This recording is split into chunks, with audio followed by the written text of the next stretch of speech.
আৰু কৈছে আপোনালোকে আমাৰ লগত বহুত কৰিলে প্লিজ প্ৰাইভেচি মেইনটেইন কৰক তেওঁলোকক এতিয়া প্ৰাইভেচি লাগে এয়া শ্যামকানু মহন্তৰ পত্নী অনিতা ডেকা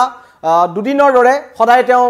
নিজৰ স্বামীক লগ কৰিবলৈ সিআইডি কাৰ্যালয়লৈ গৈছে আৰু সিআইডি কাৰ্যালয়লৈ গৈ আজি তেওঁ কৈছে যে তেওঁলোকক প্ৰাইভেচি লাগে আৰু তেওঁলোকে কোনো ধৰণৰ উত্তৰ দিব বিচৰা নাই কি কাৰণত তেখেতৰ স্বামী পলাই আছিল আৰু বহুত মানুহে প্ৰশ্ন কৰিছে এগৰাকী মহিলা অনিতা ডেকা যিগৰাকীয়ে জুবিন গাৰ্গৰ মৃত্যুৰ খবৰ পোৱাৰ পিছত পেনিক এটেক আহি গৈছিল বুলি এটা ফোন কল ভাইৰেল হৈছিল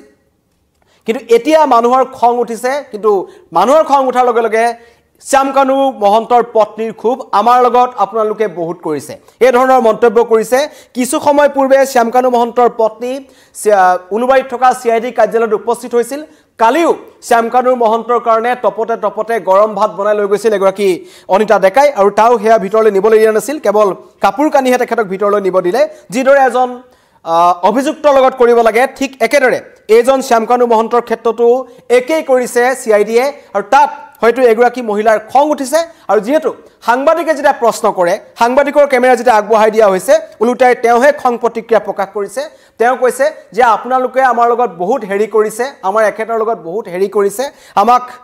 প্ৰাইভেচি দিয়ক আমাক পৰা আঁতৰি থাকক এই ধৰণৰ মন্তব্য কৰিছে যিটো পৰিয়ালৰ কাৰণে যিজন পৰিয়ালৰ মুখ্য ব্যক্তি শ্যামকানু মহন্তৰ কাৰণে আমি জুবিন গাৰ্গক হেৰুৱাব লগা হ'ল সেইজনৰ পত্নীৰ ভাষ্য আহিছে তেওঁলোকক এতিয়া প্ৰাইভেচি লাগে বুলি মন্তব্য কৰিছে তেওঁলোকৰ ওচৰলৈ সংবাদ মাধ্যম যাব নালাগে তেওঁলোকৰ ওচৰলৈ গলে তেওঁলোকে দুখ পাইছে কিন্তু হাজাৰ হাজাৰ অসমবাসী ৰাইজে কান্দিছে আৰু ঠিক এগৰাকী শ্যামকানু মহন্তৰ পত্নী আহি এবাৰ দাবী কৰিছে বিশেষকৈ সংবাদ মাধ্যমৰ ওপৰত তেওঁলোকৰ খং খুবটো বেছি হৈছে কাৰণ তেওঁলোকৰ কুকীৰ্তি উদঙাই দিয়া হৈছে তেওঁলোকৰ ঘৰখনতে ভুৱা সিল মুহৰ পিডব্লিউ ডিপাৰ্টমেন্টৰ নথিপত্ৰ সকলো উদ্ধাৰ হৈছে স্বামীয়ে কি কাম কৰি আছিল পত্নীয়ে হয়তো জানিছিল সকলো লুকুৱাই ৰাখিছিল আৰু এইবোৰ সকলো সংবাদ মাধ্যমৰ জৰিয়তে যেটা পোহৰলৈ আহিছে এতিয়া সংবাদ মাধ্যমৰ ওপৰত খুব খং উজাৰি দিছে শ্যামকানু মহন্তৰ পত্নীয়ে লগতে কৈছে আপোনালোকে আমাৰ লগত বহুত কৰিলে প্লিজ আমাক ভালকৈ থাকিবলৈ দিয়ক এতিয়া কেনেকৈ ভালকৈ থাকিব তেওঁলোক কাৰণ কোনো অসমবাসী ৰাইজ ভালকৈ থাকিব পৰা নাই জুবিন গাৰ্গৰ শেষ নিশ্বাস ত্যাগ কৰাৰ পাছত বা জুবিন গাৰ্গৰ এই আকস্মিক বিয়োগৰ পাছত সমগ্ৰ অসমখন স্তব্ধ হৈ আছে আজিও মানুহে বিশ্বাস কৰিবলৈ দিগদাৰি পাইছে যে জুবিন দা নাই কিন্তু শ্যামকানু মহন্তৰ পত্নী যেটা খবৰটো পাইছিল তেওঁ কেনেকুৱা ধৰণৰ মন্তব্য কৰিছিল আমাৰ মানুহে জানে ওলাইছে ও ভাই মোৰ পেনিক এটেক আহি গৈছিল হাঁহি হাঁহি মন্তব্য কৰিছিল আৰু তাৰ পাছৰ পৰ্যায়ত এতিয়া সিআইডি কাৰ্যালয়ৰ সন্মুখত কান্দি আহিছে এগৰাকী শ্যামকানু মহন্তৰ পত্নী পৰখি পৰা আহি আছে কেতিয়াবা ভাত লৈ আহে আৰু শ্যামকানু মহন্ত বাহিৰত বনোৱা খাদ্য নাখায় বোলে এনেকুৱা ধৰণৰ মন্তব্য আমি শুনা পাইছো সেইকাৰণে ঘৰৰ পৰা বনাই আনিছিল কিন্তু খাবলৈ নিদিলে আঠুৱা লাগে নহলে শুব নোৱাৰে এনেকুৱা ধৰণৰ মন্তব্য আহিছে কিন্তু এতিয়া এগৰাকী মহিলাৰ মন্তব্য সংবাদ মাধ্যমৰ বিৰুদ্ধে বা অসমৰ ৰাইজৰ বিৰুদ্ধে যে আপোনালোকে আমাক বহুত সমালোচনা কৰিছে ইয়াতে বন্ধ কৰক আমাক প্ৰাইভেচি আমাৰ মেইনটেইন কৰক এনেকুৱা ধৰণৰ মন্তব্য কৰিছে শ্যামকানু মহন্তৰ পত্নীয়ে শুনাব বিচাৰিছো আপোনাৰ এই শ্যামকানু মহন্তৰ পত্নীয়ে কি মন্তব্য কৰিলে আৰু আপোনালোকৰ মন্তব্য মই লম আপোনালোকে মন্তব্য কৰিব পাৰে এগৰাকী মহিলাই যি মন্তব্য কৰিছে যে তেওঁলোকক প্ৰাইভেচি লাগে তেওঁলোকৰ বিষয়ে আমি সংবাদ মাধ্যমত দেখুৱাব নালাগে কাৰণ তেওঁলোকৰ ঘৰৰ পৰা উদ্ধাৰ হ'ল সিল মুহৰ সমগ্ৰ ক'ৰ পৰা টকা পাইছিল কিমান টকা পাইছিল কোটি কোটি টকাৰ তেওঁলোকে লুণ্ঠন চলাই আছিল এইবোৰ সকলো পোহৰলৈ আহিছে সংবাদ মাধ্যমৰ জৰিয়তে আৰু সংবাদ মাধ্যমৰ ওপৰত খং খুব কৰাটো বা গালি পৰাটো এটো স্বাভাৱিক কাৰণ অনিতা ডেকাৰ খং উঠিবই সংবাদ মাধ্যমৰ ওপৰত কাৰণ সংবাদ মাধ্যমে তেওঁলোকৰ এই যি পৰ্দাখন আছিল তেওঁলোকৰ মহন্ত ফেমিলিৰ পৰা আঁতৰাই দিলে আৰু সকলো পানীৰে পৰিষ্কাৰ হৈ পৰিল এতিয়া সিআইডি কাৰ্যালয়ৰ সন্মুখত খুব প্ৰকাশ কৰিছে আপোনালোকৰ মন্তব্য শুনাব বিচাৰিছো মোক আপোনালোকে এৰি দিয়ক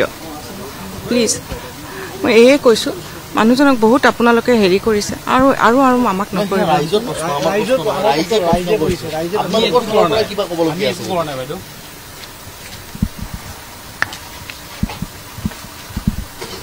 প্লিজ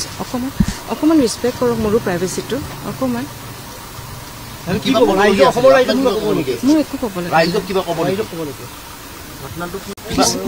মোক আপোনালোকে এৰি দিয়ক প্লিজ মই এই কৈছো মানুহজনক বহুত আপোনালোকে হেৰি কৰিছে আৰু আৰু আৰু আমাক নকৰিব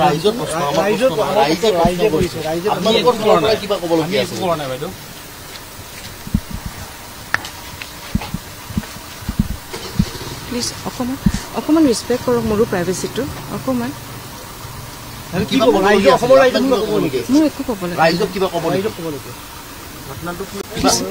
মোক আপোনালোকে এৰি দিয়ক প্লিজ মই এয়ে কৈছোঁ মানুহজনক বহুত আপোনালোকে হেৰি কৰিছে আৰু আৰু আৰু আমাক নকৰিব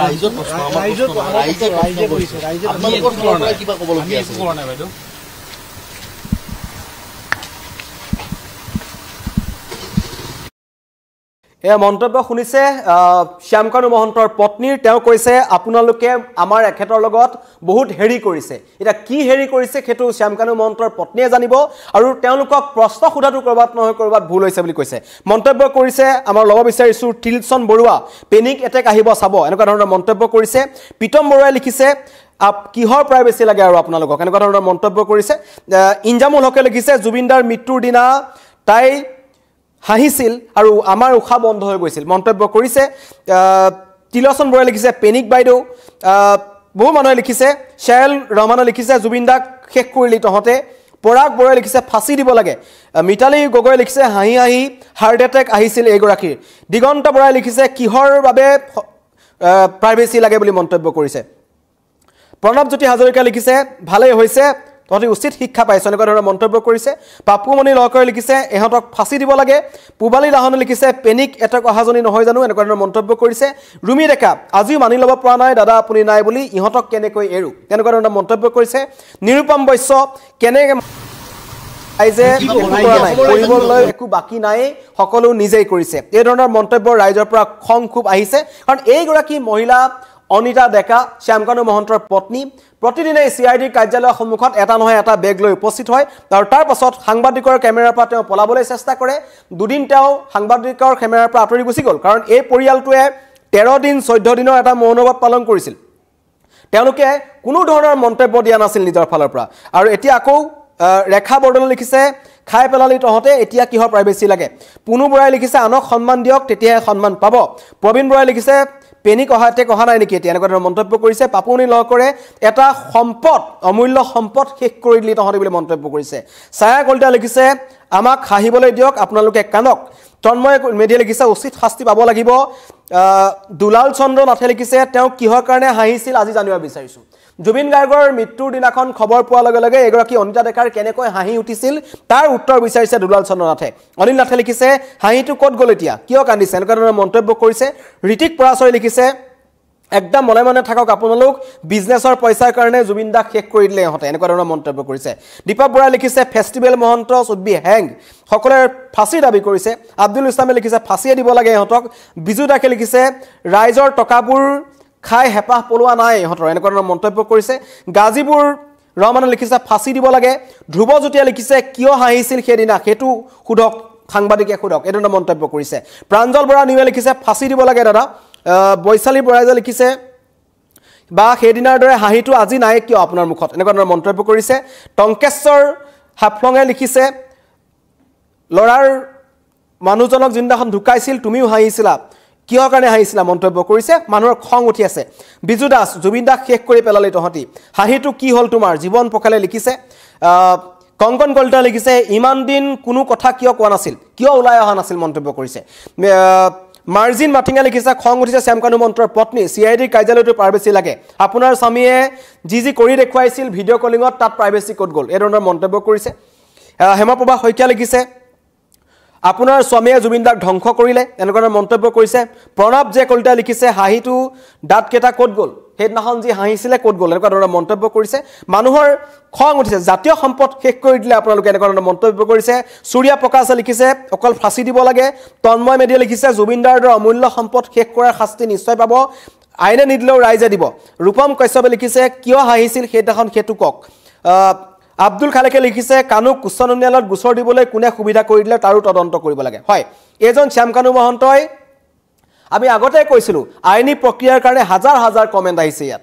জুবিন অনুৰাগীসকলৰ কমেন্ট আহিছে সকলোৰে খং উঠিছে কিন্তু আমি দেখুৱাই আছো কাৰ খং উঠিছে শ্যামকানু মহন্তৰ পত্নীৰ খং উঠিছে কেলে খং উঠিছে তাৰ অন্যতম কাৰণটো হৈছে তেওঁৰ স্বামীখেনক সংবাদ মাধ্যমে বহুত হেৰি কৰিছে এটা কি হেৰি কৰিছে হেতু তেখেতে জানিব কেনেকুৱা ধৰণৰ হেৰি কৰিলে কিন্তু কথাটো হ'ল গ্ৰেপ্তাৰৰ পূৰ্বেই উচ্চতম ন্যায়ালয়ত শ্যামকানু মহন্তই আবেদন দাখিল কৰিছিল শ্যামকানুৰ হৈ আবেদন কৰিছিল অধিবক্তা ৰাজ কমলে সম্ভৱত আগতেকৈ জামিন বিচাৰি উচ্চতম ন্যায়ালয়ত আবেদন কৰিছিল 30 ছেপ্টেম্বৰত সিংগাপুৰৰ পৰা আবেদন কৰিছিল এয়া হৈছে শ্যামকানু মহন্তৰ চল চাতুৰি এই গোটেই পৰিয়ালটোৱে এতিয়াও তেওঁলোকে তদন্তৰ কাৰণে তেওঁলোকে ন্যায় যুঁজিব হয়তো আইনী প্ৰক্ৰিয়াত ক'ৰবাত নহয় ক'ৰবাত সাৰি যাব পাৰে সেইকাৰণে মানুহে কৈছে যে কোনো কাৰণত গাফিলতি কৰিব নালাগে আৰু তেওঁলোকক এই যে CID কাৰ্যালয়ৰ সন্মুখত আহি এবাৰ গৰম ভাত দিবলৈ আহিব এবাৰ কাপোৰ দিবলৈ আহিব এবাৰ আঠুৱা দিবলৈ আহিব এইবোৰ যি এটা আৱেগিক পৰিৱেশৰ সৃষ্টি হৈছে তাত সাংবাদিকে তেখেতক বিশেষ একো সোধা নাছিল কেৱল যিদৰে প্ৰত্যেকজন অভিযুক্তক সুধিছে ঠিক একেদৰে সুধিছিল কিন্তু তাতেই খং ক্ষোভ উঠি গৈছে শ্যামকানু মহন্তৰ পত্নী আৰু কৈছে যে সংবাদ মাধ্যমে বহুত কিবা কিবি তেওঁলোকৰ লগত কৰিলে আৰু যাতে নকৰে ৰাইজলৈ এৰিছো ৰাইজে কি কৰে কি কয় আপোনালোকে ইতিমধ্যে মন্তব্য কৰিছে মই সকলোৰে মন্তব্য লোৱাটো মোৰ এতিয়া সম্ভৱ হোৱা নাই জ্যোতিষ জলে লিখিছে জাষ্টিছ ফৰ জুবিন দা ফাঁচি দিয়ক মিনালুল ইছলামে লিখিছে ফাঁচি দিয়ক দেৱান মোহাম্মদ মুস্তাকাই লিখিছে এওঁ কিয় কান্দিবলৈ আহিছে এনেকুৱা ধৰণৰ মন্তব্য কৰিছে কাৰণ সকলোৰে গোটেই অসমে যেতিয়া কান্দি আছিল তেওঁলোক মনে মনে আছিল আৰু এতিয়া যেতিয়া বিচাৰ প্ৰক্ৰিয়া আৰম্ভ হৈছে অসমবাসী যেতিয়া স্বস্তি নিশ্বাস পেলাইছে ক'ৰবাত নহয় ক'ৰবাত এটা আশাৰ ৰঙনি দেখুৱাইছে অসমবাসী ৰাইজে তেতিয়া আকৌ শ্যামকানু মহন্তৰ পত্নী চকুপানী ওলাইছে কান্দিছে হাতজোৰ কৰিছে আৱেগিক এটা পৰিৱেশৰ সৃষ্টি কৰি পেলাই কৈছে যে আপোনালোকে আমাৰ এখেতৰ লগত বহুত হেৰি কৰিলে আৰু আপোনালোকে নকৰিব ধন্যবাদ